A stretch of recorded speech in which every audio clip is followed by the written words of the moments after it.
Hey guys what's up, welcome back to another video. तो finally IMU का notification आ गया related to spot counselling date announcement. ठीक है, UG except BBA and PG programs के लिए आपके सामने स्क्रीन पे दिख रहा होगा। ये नोटिस आपको नीचे डिस्क्रिप्शन बॉक्स में एक लिंक होगा, वहां पे मिल जाएगा। बट अगर आप एडमिशन के लिए देख रहे हो 2027 तो ये वीडियो आपके लिए नहीं है। आप फटाफट काम करो, नीचे एक और गूगल फॉर्म भी होगा, उसको भर दो।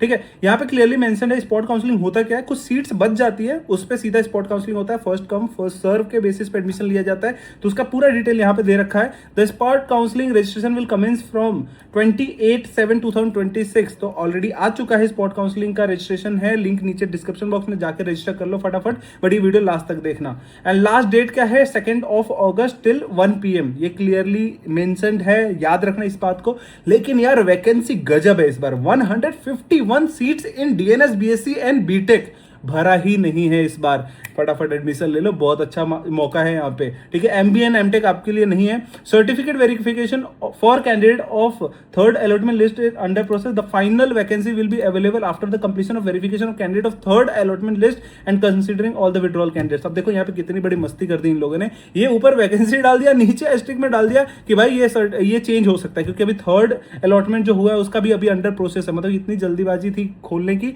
कि फटाफट इसमें नंबर डाल दिया। और अभी भी ये नंबर बहुत कम हो सकता है, बहुत इतना ही रह सकता है, या भी बहुत कम हो सकता है। तो उसके हिसाब से आप थर्ड अलॉटमेंट पे डिपेंड करता है कि कितने बच्चे यहाँ पे बुकिंग कर रहे हैं। राइट, स्पॉट काउंसलिंग प्रोसेस का क्या सीन रहेगा भाई। The spot counselling for UG and PG will be conducted 4/8/2026 9:30 AM से आपको यहाँ पे पहुंच जाना है। ठीक है, and it may please note that one participate for spot counselling from any IMU campus which is nearest to their place. भाई सबसे पास जो आपके आईएमयू कैंपस है, फटाफट वहां पे पहुंच जाओ एंड डॉक्यूमेंट वेरिफिकेशन करा लो। अब डॉक्यूमेंट देख लेते हैं फटाफट, कौन सा डॉक्यूमेंट आपको चाहिए। तो certificate documents to be submitted for verification, proof of age, date of birth certificate या फिर 10th स्टैंडर्ड का मार्कशीट में जो डेट ऑफ बर्थ होता है वो भी अलाउड है। ठीक है, 12th का जो अपना क्वालिफिकेशन है या फिर इक्विवेलेंट जो मार्कशीट आपने करी है वो, मतलब बेसिकली 12th का marksheet and certification, community certificate for SC ST OBC NCL general EWC. ये अगर 4 कैटेगरी में अगर आप आते हो तो आपको ये सर्टिफिकेट चाहिए। अब यहाँ पे date of issue of OBC NCL and general EWC certificate should be on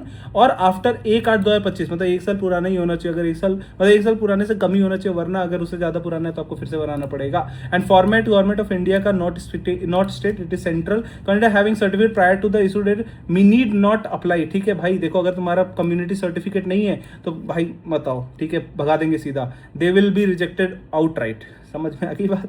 ठीक है, मस्ती नहीं कर रहे यहाँ पे। Candidate who are availing general EWS reservation must ensure that general EWS certificate should not have the ownership status of following criteria defined in the certificate. 5 एकड़ of agriculture, ये अगर आपके अगर कुछ भी हैव ओनरशिप स्टेटस, ठीक है, ये अगर है तो यू आर नॉट एलिजिबल। ठीक है, तो ये चीज याद रखना, ये क्राइटेरिया डाल रखा है इन लोगों ने।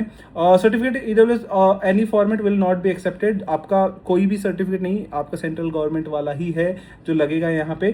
ठीक है, printed copy of IMU rank certificate जो आपको मिला होगा ऑलरेडी वो आपको डालना है। Second, 2 copies of passport size photograph, अपना फोटोग्राफ लेके जाना, 2 से ज्यादा ही लेके जाना। आधार कार्ड भाई ये तो मैंडेटरी है। एनसीसी सर्टिफिकेट अगर है, अगर आपने डाला है एप्लीकेशन में तो ये भी लेके जाओ। यूजी मार्कशीट सर्टिफिकेट डिग्री, अगर आपने पीजी के लिए जा रहे हो तो आप यूजी का लेके जाओगे। ऑफकोर्स आप जा नहीं रहे हो, आप 12th के बच्चे हो तो डेफिनेटली आपको जरूरत नहीं है इसका। Applicable medical fitness certificate, medical fitness फटाफट करा लो। कैसे कराओगे, जाओ डीजी शिपिंग के वेबसाइट पे, वहां पे डीजे से अप्रूव डॉक्टर का लिस्ट निकालो, अपने नियरेस्ट सिटी में ढूंढो और फटाफट जाके वहां पे सर्टिफिकेट बनवा लो। 1 दिन में बन जाता है। Fee to be paid as demand draft or online. देखो भाई, फी का डिमांड ड्राफ्ट बना के लेके जाना, ये चीज अपने दिमाग में रख लो। ठीक है, physical fitness certificate for BTech marine engineering BSc nautical science DNS must be from a DGS approve doctor only, जो मैंने ऑलरेडी आपको बता दिया है। ठीक है, BTech naval architect and ocean engineer, BTech NASB ship building वाला है। MBA and MTech candidate can get fitness certificate from any register. ठीक है, एनएओई एनएएसबी ये भी अपने एक कैटेगरी ऑफ स्टूडेंट है। तो अगर आप ये वाले हो तो आपको किसी भी रजिस्टर्ड मेडिकल प्रैक्टिशनर से ही करवा सकते हो, जैसे गमका वगैरह टाइप के डॉक्टर होते हैं वो वाले। The candidate must who get verified by the campuses in 4 noon on 4/8/2020 who are declared eligible for sport counseling only can participate in sport counseling in afternoon। देखो पहले फर्स्ट हाफ में आपको ये वेरीफाई करेंगे, आपका पूरा डॉक्यूमेंट वेरिफिकेशन होगा, then you will be eligible, you will be marked eligible. Then उसके बाद से ही आफ्टरनून में आपका पूरा क्राइटेरिया एंड पूरा प्रोसेस चालू होगा, ठीक है। द कैंडिडेट फी डिटेल की बात करें, the candidates are required to carry the following demand draft made in favour of Indian Maritime University payable at the city where you are reporting for verification. भाई जिस भी city पे, जिस campus पे जा रहे हो, आपका जो डिमांड ड्राफ्ट रहेगा वो इंडियन मैरीटाइम यूनिवर्सिटी के नाम से ही रहेगा, ठीक है। Okay okay okay. Fee to be paid first semester fee as demand draft 1,22,000 है फॉर यूजी, यही आपको करना है। ये डिमांड ड्राफ्ट 1,22,500 का आप बनवा देना, ठीक है। And a DD of 30,000 towards cost and deposit and a DD of 30,000 toward program fee. ये आपको 3 डीडी बनाना है। एक तो आपको 1,22,500 का बनाना है जो फर्स्ट सेमेस्टर का फी होगा, एक 30,000 का जो कॉस्ट एंड डिपॉजिट की तरफ जाएगा, एक 30,000 का जो प्रोग्राम फी रहेगा। तो आपकी ये डिस्क्रिप्शन अगर मांगता है तो ये तीनों डिस्क्रिप्शन लिख देना, एक फर्स्ट सेमेस्टर फी, एक कॉस्ट एंड डिपॉजिट, एक प्रोग्राम फी, ठीक है भाई। लेके चले जाना प्लीज यार, पैसे ये जरूरत है, वरना निकाल देते हैं, अच्छा नहीं लगता मुझे ये बोलता है। DD of ₹10,000 toward counselling fee, candidate who have not paid for the counselling fee. अब भाई देखो, who had paid for earlier regular counselling, भाई अगर जिसने कर दिया है regular counselling and admit list में नहीं है, तो अगर आपका देखो 10,000 अगर आपने काउंसलिंग लिस्ट में डाला हुआ है तो आपको पे करने की जरूरत नहीं है, नहीं डाला हुआ है तो आपको पे करने की जरूरत है। तो ये भी डीडी लेके जाना अगर अभी तक काउंसलिंग का भरा नहीं था तो। ये लास्ट मौका है भाई एडमिशन का, इसके बाद नहीं होगा। The candidate can only can make online payment through NEFT RTGS in the campus account in place of demand draft. However, it is noted that the candidate should ensure that this bank allow transfer of bulk fund as the fee will be immediately required. हाँ, अब देखो ये बढ़िया option है, आपको मिल गया है NEFT RTGS करने का भी ऑप्शन है, but please do not risk it because आपका देखो ऐड करते हो अगर अकाउंट डिटेल तो उसको टाइम लगता है घुसने में, तो प्लीज बी श्योर कि आपका हो जाए। एनएनएफ्ट या आरटीजीएस अटकता है तो बहुत दुख होता है, या फिर सीधा डिमांड ड्राफ्ट करवा लो, वो ज्यादा बेटर है, ठीक है। If a seat is allotted Fehling which the आप फेल कर दो, देखो 20 मिनट के लिए होल्ड है, अगर आप पे नहीं कर पाते हो ना 20 मिनट में निकाल के भगा देंगे सीधा, तो यार प्लीज डिमांड ड्राफ्ट बना के लेके जाना, उसके भरोसे मत बैठो। The spot counselling allotment session will start from at 2 PM से स्टार्ट होगा and all candidates are required to be seated 30 minute prior to the commencement of the spot counselling session. आपको सब जगह बता दिया जाएगा, प्लीज उस दिन वेरी एक्टिव रहना, प्लीज डू नॉट प्रोकेस्टिनेट कि आपको यहाँ से वहाँ जाना पड़े, वहाँ से वहाँ जाना पड़े, भागो एडमिशन के लिए भागो, ठीक है। During spot counselling allotment the candidates name rank will be called as per the rank seniority, will be asked to select a seat from the vacant seat available, ठीक है। आपका नाम बुलाया जाएगा, आपको आपकी सीनियोरिटी के हिसाब से, रैंक सीनियोरिटी के हिसाब से, and then you will be भाई किस बात का फिर फर्स्ट कम फर्स्ट सर्व, जब रैंक सीनियोरिटी पे बुला रहे तो रहने दो यार, छोड़ो मत करो, बंद कर दो स्पॉट काउंसलिंग को, ठीक है। जो भी सीट वैकेंट सीट रहेगा उसमें से आप चूज कर सकते हो। Selected seat will be confirm only when the candidate hands over the DD, ठीक है। ये सिलेक्टेड सीट जो है वो कंफर्म तभी होगा जब आप डीडी हैंड ओवर कर दोगे।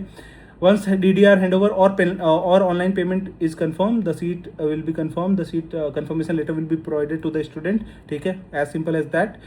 If the desired seat is not available, the candidate need not submit demand draft. भाई अगर तुम्हारा कोई सोच रहे हो कि IMU नवी मुंबई में BSc का सीट्स मिल जाता तो मजा आ जाता, अगर वो नहीं है अवेलेबल तो अगर तुम्हें नहीं लेना एडमिशन छोड़ दो, मत जाओ, डिमांड ड्राफ्ट मत दो। The candidate eligible to register eligible to register for spot counselling. कौन कौन से कैंडिडेट हैं जो एलिजिबल है for the spot counselling? Candidates who were not allowed a seat in any admission list of counseling, ठीक है। All candidates who have registered earlier by paying counseling fee of ₹10 and did not get any seat can register for spot counseling. These candidates should carry the DD for first semester fee, cost and deposit and program fee as mentioned at para. भाई साहब क्या लिखते हैं यार, पहले तो ये लिख दिया भाई जिन्होंने 10,000 रुपये फी पे करके काउंसलिंग के लिए रजिस्टर किया था वो स्पॉट काउंसलिंग के लिए एलिजिबल हैं। मुझे लगा अभी वो उनको नहीं एलिजिबल करेंगे, बट फिर नेक्स्ट लाइन में आ गया मेरे सामने, थोड़ा सांस में सांस आ गया। Candidate who have paid counselling fee but did not confirm the seat offered, अच्छा who have paid 10,000 but did not pay 30,000 confirmation के लिए वो भी कर सकते हैं। Drop out candidate who have paid counselling fee 10,000 and program fee 30,000 but did not appear for certificate verification, वो भी कर सकते हैं। Rejected candidates for certificate verification, the candidate who were rejected during certificate verification and could not secure a seat, भाई वो भी कर सकते हैं। ठीक है, बट वो डिफेक्ट जो है वो डॉक्यूमेंट वेरिफिकेशन में उसको सही करके आना। Candidate qualified in IMCT 2026 and not register early in counselling. जो कैंडिडेट रजिस्टर नहीं किया अपने आपको खुद को काउंसलिंग के लिए, दे आर ऑल्सो एलिजिबल, ठीक है। दो जो है क्वालिफाइड IMCT 2026, दो जो है रैंक, वो भी एलिजिबल है। तो भाई जाओ फटाफट। पीजी कैंडिडेट का तो वैसे भी मैं नहीं जानता यार भाई, देखो PG candidate register through Google form, भाई जिन्होंने गूगल फॉर्म भरा है वो जाओ तुम, मतलब मेरे को फर्क नहीं पड़ता इससे, ठीक है। Okay, the candidate who have successfully completed their certificate verification during verification process and have their admission confirmed at IME campus are not eligible at okay अब जैसे कुछ मस्तीखोर यहाँ पे होंगे जिनको सब कुछ कंफर्म हो गया होगा, एक कैंपस मिल गया होगा एक वो, अब वो भी आ जाएंगे मुंह उठा के कि सर मेरे को थोड़ा अच्छा वाला मिल जाता सीट तो मजा आता था। नहीं, you are not eligible man, ठीक है। Candidate allotted seat in third allotment list whose certificate verification still under process are provisionally permitted to register for spot counselling. अब जो तीसरा सीट अलॉटमेंट में डाला हुआ है, जो तीसरा लिस्ट आने वाला था, अभी उसके वेरिफिकेशन प्रोसेस में हो, अभी अंडर प्रोसेस हो, तो भी आप डाल सकते हो रजिस्ट्रेशन, क्योंकि क्या पता उधर आपको मिले या ना मिले, तो आपको कटेगा नहीं, ठीक है। However, if their certificate verification is completed successfully, तो वही मिलेगा जो उनको काउंसलिंग वाला जो and confirm before the counselling they shall not be eligible to participate in spot counselling. मतलब अगर एक बार आपका थर्ड लिस्ट में वेरिफिकेशन हो जाता है तो ऑफकोर्स तुम वहीं जाओगे, ठीक है। और the seat available for allotment for spot counselling will be announced on IMU website 28/7/2026। तो अभी जो 28 तारीख, आज कितना है भाई, 28 तारीख हो गया, तो आज के दिन इन लोगों ने डाल भी दिया होगा, ठीक है। I am making this video, तो एक और PDF होगा, मे बी उधर रेक्टिफाइड नंबर डाल दिया होगा इन लोगों ने। The academic session will start on 1/8/2026। Oh nice, 1 तारीख से स्टार्ट भी कर रहे हैं, और ठीक है। देखो मतलब 1 अगस्त को स्टार्ट भी हो रहा है क्लास, मतलब मस्ती चल रही है। 1/8/2026 को तुम्हारा क्लास चालू हो जाएगा। जो स्पॉट काउंसलिंग में सेलेक्ट हो उसको जल्दी जल्दी करना पड़ेगा, मतलब देख रहे हो मस्ती करी इनकी। पीजी का तो मैं वैसे ही नहीं देखता। The spot counselling process strictly for the candidate who register online for spot counselling. No further mode of spot counselling registration such as registering at the campus or giving cash cheque instead of demand draft is acceptable. आपको simply एक काम करना है, यहाँ पे एक registration portal है, फटाफट जाकर रजिस्टर करो, तभी you will be eligible for spot counselling, otherwise you will not be, ठीक है। ठीक है यार, ये बहुत चीज़ें हैं यार, इतना पढ़ने के लिए मन भी नहीं है। अब तो आपको होपफुली समझ में आ गया होगा।